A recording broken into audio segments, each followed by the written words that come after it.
Pascal Boulanger, bonjour. Bonjour à vous. Vous êtes le président de la Fédération des promoteurs immobiliers. Alors, trouver un logement est une des grandes difficultés de la vie quotidienne auxquelles sont confrontés les Français. Pourtant, le niveau de construction de nouveaux logements est décevant, voire franchement mauvais depuis plusieurs années. Est-ce que les chiffres les plus récents restent sur cette tendance ? C'est plus que mauvais, c'est inquiétant. C'est inquiétant. Un exemple tout bête. Depuis le 1er janvier 2018, nous sommes à moins 28,4% d'autorisation de construire. C'est vraiment une grosse chute pour nous et une grosse inquiétude. Le nombre de permis de construire a un petit peu remonté au cours du premier trimestre malgré tout. Est-ce qu'il faut se fier à ce chiffre ou pas du tout ? Oui, alors j'en sais rien, on verra bien l'avenir. Tout ce que je sais, c'est que c'est aussi un rattrapage de certains permis pour éviter une réglementation, la fameuse RE 2020, etc. Donc c'est des normes nouvelles qui entrent en vigueur. Ouais, on s'est déposer les permis de construire. Voilà, donc est-ce que c'est un effet de rattrapage ou est-ce que c'est un effet d'aubaine ? Il est trop tôt pour le dire. En un an, on a accordé des permis pour presque 500 000 logements. C'est déjà pas suffisant. Mais moins de 400 000 ont été mis en chantier. Comment est-ce qu'on explique ce décalage ? Où passent les 100 000 de différence entre le nombre de permis de construire et puis les lancements de chantiers effectifs ? Alors, il y a beaucoup de choses qui changent entre le permis de construire et le lancement de chantier. D'abord, il y a des recours. Nous sommes victimes pas mal de fois de recours sur nos permis, recours gracieux, on demande au maire de voir sa position, ou recours contentieux, on demande au tribunal de trancher. Il y a aussi quelquefois les délais de commercialisation. On ne va pas lancer une opération avant d'avoir vendu un certain pourcentage, 30, 35, 40%. Donc, ce n'est pas parce qu'il y a autorisation de construire qu'il y a forcément mise en chantier immédiate. Donc, la différence, c'est ça. Pour répondre aux besoins, il faudrait combien de mises en chantier chaque année ? Nous, on l'estime à 500 000. Si vous voulez, notre chiffre, et tout le monde est à peu près d'accord là-dessus, il manque 1 million de logements en France. Et pour rattraper ce retard, il faudrait faire 500 000 logements par an pour rattraper ce retard sur 10 ans. Un point mort à 400 000, 100 000 fois 10 ans de plus égale 1 million. Donc 500 000 mises en chantier, 500 000 logements livrés par an, ce serait vraiment la bonne solution. On va venir aux solutions, aux pistes que vous proposez pour essayer d'atteindre cet objectif dans un instant. Un mot sur les deux grands phénomènes macroéconomiques que nous subissons en ce moment. Le premier, c'est l'inflation. Alors, on en parle beaucoup pour l'essence, on en parle beaucoup pour l'alimentation, mais est-ce que ça touche aussi votre secteur ? Ah oui, beaucoup. D'ailleurs, je suis un peu étonné, on parle beaucoup de l'énergie, qui est que de 8,9% du budget des ménages, alors que nous, le logement, c'est entre 30 et 40%. Donc, c'est vraiment énorme. Alors, on a vraiment une inflation impressionnante. Sur quel type de produits que vous utilisez ? Mais tous les matériaux. Il faut même savoir que nous avons des opérateurs, des promoteurs, qui nous disent on ne peut pas lancer d'opération en ce moment parce qu'on connaît nos prix de vente, on sait à quel prix on va vendre, mais on ne connaît pas nos prix de revient.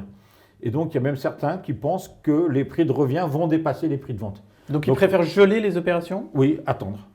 D'accord. Oui. Donc aujourd'hui, on est vraiment dans une situation où, vous savez, le prix de revient, dans notre prix de revient, le coût de construction, c'est 50%. 50%, si ça dérape de 10%, ça fait 5%, c'est à peu près la marge d'un promoteur. Donc, et on voit des appels d'offres où les prix augmentent de coût de construction de 20-25%, donc deux fois et demi la marge. Donc c'est pas possible. Donc il y a vraiment un attentisme dû à ce qui se passe sur les marchés des matières premières. Ça veut dire que c'est tellement compliqué que vous ne pouvez pas nous dire de combien va augmenter le prix de construction d'une maison, d'un appartement ? C'est trop aléatoire ? Alors c'est même pire que ça. Alors oui, ça je ne peux pas vraiment vous le dire. Parce que est-ce que c'est conjoncturel ? Est-ce que c'est structurel ? Combien de temps ça va durer ? Personne ne le sait. Au ministère, dans les fédérations diverses, on a un échange aussi avec nos confrères d'autres fédérations, on ne sait pas exactement. Et puis surtout, c'est un vide total sur les prix signés. Nous pouvons aussi recevoir une entreprise qui a signé sur un marché, qui vient nous revoir en disant « je n'y arrive pas », on peut retenir l'imprévision maintenant, et donc on doit en plein milieu d'un chantier peut-être éventuellement revoir nos prix, ce qui n'est pas possible. Donc on a vraiment un flou artistique. Il arrive de renégocier en cours de chantier ? Mais les entreprises viennent nous voir en disant « écoutez, voilà, j'ai des circonstances exceptionnelles, quand je vous ai signé le marché c'était il y a 2 ans, aujourd'hui, ou 1 an, aujourd'hui le bois, le cuivre, l'acier, etc., je l'achète beaucoup plus cher que ce que j'ai prévu. Soit vous acceptez une réévaluation, soit j'arrête parce que je ne peux pas faire. » Donc on est vraiment dans des situations où tout se négocie de gré à gré. Au-delà de la hausse des prix, est-ce que vous subissez, comme d'autres secteurs également, des phénomènes de pénurie, de délai de livraison qui s'allongent ? Oui, bien sûr, bien sûr. bien sûr. Surtout les matériaux là oui, aussi. Oui, et puis ça dépend des régions, ça dépend aussi des produits, mais nous avons des vrais problèmes de délai de livraison et des vrais problèmes de prix, donc les deux se cumulent. Alors l'autre inquiétude macroéconomique en ce moment, c'est la remontée des taux d'intérêt. Alors elle est très progressive, on est encore à des niveaux qui sont relativement bas sur une perspective historique. Est-ce que vous considérez que c'est un danger cette remontée des taux d'intérêt parce que les acquéreurs vont avoir plus de mal à financer l'achat d'un logement neuf? Ou bien est-ce que finalement ça peut aussi être sain de calmer un petit peu le niveau des prix qui, dans les zones qu'on appelle tendues, sont extrêmement élevés? Alors, non, je ne pense pas comme ça. La demande est là et nous vendons plutôt bien. En ce moment, nous n'avons pas de problème de demande, nous avons plutôt un problème d'offre. D'accord. Pour les raisons exprimées, moins d'autorisation de construire et des coûts de construction qui ont augmenté. Par contre, nous sentons une demande présente, je viens de vous le dire, mais à la limite de l'insolvabilité. Et donc, parce que ce serait facile, on a une bonne demande, il suffirait d'augmenter nos prix de 10%, et puis notre problème est réglé. Sauf que, c'est totalement inacceptable d'un point de vue du marché. Donc aujourd'hui, on est un petit peu coincé entre une bonne demande, mais à la limite de l'insolvabilité. On se rend compte que si on augmente nos prix de quelques dizaines d'euros du mètre carré, le prix moyen en France d'un logement neuf est de 4 560 € du mètre carré. C'est un prix moyen, il y a des endroits c'est beaucoup plus, et des endroits beaucoup moins.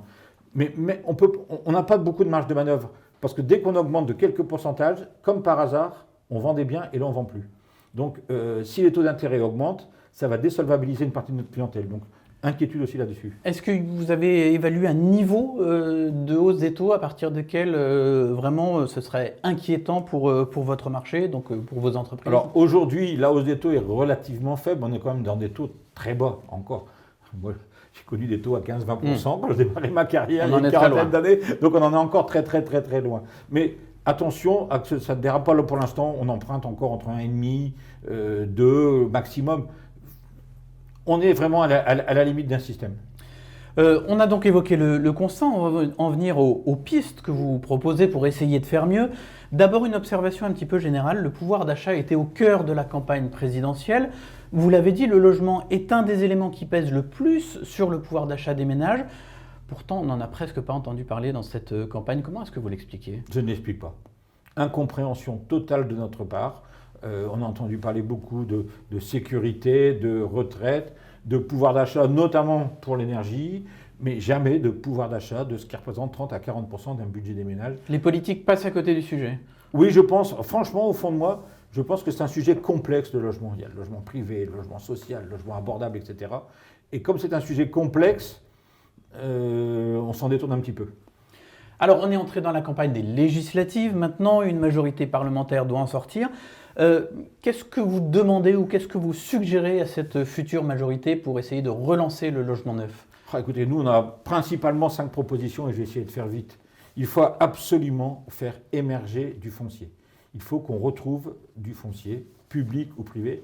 Des terrains à bâtir. Des terrains. L'État ou les collectivités locales sont propriétaires de beaucoup de fonciers. Mettez-les, s'il vous plaît, à disposition. Et pour les fonciers privés, de monsieur et madame les particuliers, pourquoi pas une fiscalité inversée. Aujourd'hui, plus vous gardez un bien immobilier, plus vous êtes exonéré d'impôt sur les plus-values. Et si on imaginait un petit peu l'inverse, votre terrain devient constructible, si vous le vendez dans les 2 ans, vous êtes exonéré. Et c'est l'inverse. Plus vous le gardez, plus il serait taxé. Et donc ça peut créer un choc d'offre. Favoriser la mise sur le marché il faut de l'offre. Et rendre du foncier disponible.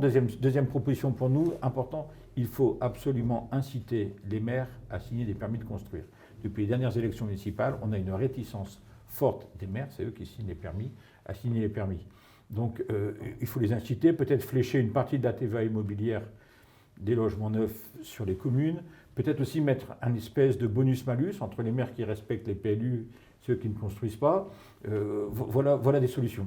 Est-ce que la disparition de la taxe d'habitation qui est liée au logement et qui allait dans la caisse des communes en partie est un problème, désincite les maires à faire construire sur leur commune? Les maires, quand ils vous parlent, ils vous disent qu'ils n'ont plus d'intérêt à construire. Effectivement, ils ont les ennuis, les voisins qui viennent râler, le chantier, ils n'ont pas l'avantage de la taxe d'habitation, ils ont en plus après les saturations de leurs écoles, de leurs crèches. Donc oui, ça a été une bonne mesure de baisser la fiscalité, mais là les maires nous disent, mais nous, on n'a plus d'intérêt à construire. Donc ça devient pour nous, et pour eux surtout, un vrai sujet de ne plus avoir l'envie de signer les permis. Alors, les autres mesures que vous proposez, je sais qu'il y a notamment la demande d'un moratoire sur les normes. Oui, la pause normative, s'il vous plaît.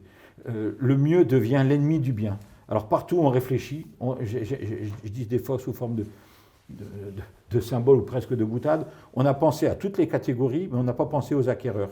Et à chaque fois qu'on met une norme, ça ralentit, parce qu'il faut le temps que les entreprises construisent, sachent appliquer la norme, tout simplement, techniquement, et deux, c'est un surcoût. Donc, s'il vous plaît, oui, je m'adresse vraiment au prochain Vous avez gouvernement. des exemples de normes récentes ou supplémentaires qui vraiment compliquent, bien ralentissent, sûr, surenchérissent les normes sur l'environnement, les RE 2020, les RE 2025, etc. Mais toutes les normes, par exemple, 100% des logements ont été mis à la norme handicapée, ce qui a fait grandir un logement, ou augmenter, pardon, de 4 mètres carrés environ de taille par logement. 4 mètres carrés, tout à l'heure je disais que c'était 4 500. Si je compte vite, ça fait 18 000 euros. Chaque logement a pris 18 000 euros.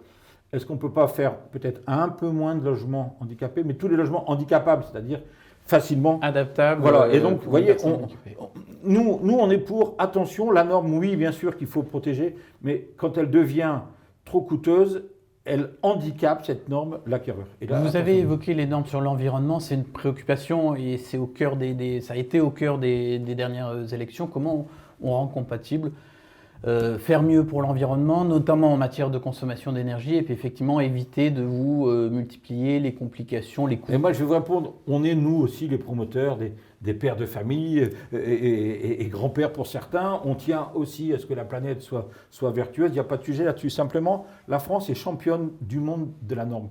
Donc il y a des normes qui sont européennes et on se veut toujours bon élève.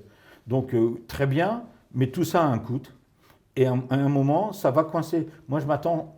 Il n'y a plus d'offres, les prix vont monter à cause des matières premières, les prix vont monter à cause des normes, les prix vont monter à cause de la rareté. Attention. Quelles sont les autres pistes que vous voulez mettre en avant? Il faudrait soutenir les ménages qui ont envie d'accéder. Alors on peut les soutenir par une TVA réduite. On dit que le logement est un bien essentiel, fondamental, et il est taxé à 20. Pourquoi pas 10? Pourquoi pas 5,5?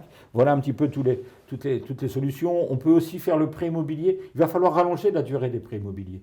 Et le prêt immobilier, pourquoi le faire à l'acquéreur? Pourquoi on ne ferait pas un prêt immobilier au logement et que vous pourriez céder lié au logement? Vous voyez, donc voilà des réflexions. Le prêt immobilier au logement, un peu comme les LOA sur un véhicule, que vous cédez le LOA. Par contre, bien évidemment, c'est vous le propriétaire, il n'y a pas de sujet, c'est vous qui encaissez la plus-value, mais le prêt serait au logement. Ça permettrait d'allonger les durées de prêt. Bon, voilà un petit peu toutes les mesures. On a aussi envie de proposer un vrai statut du bailleur professionnel. C'est-à-dire quelqu'un qui pourrait en faire un métier, qui achèterait 4, 5, 6 appartements, il ferait un métier. Pour des particuliers? Pour des particuliers, il pourrait en déduire les frais, etc. Un vrai statut de bailleur professionnel.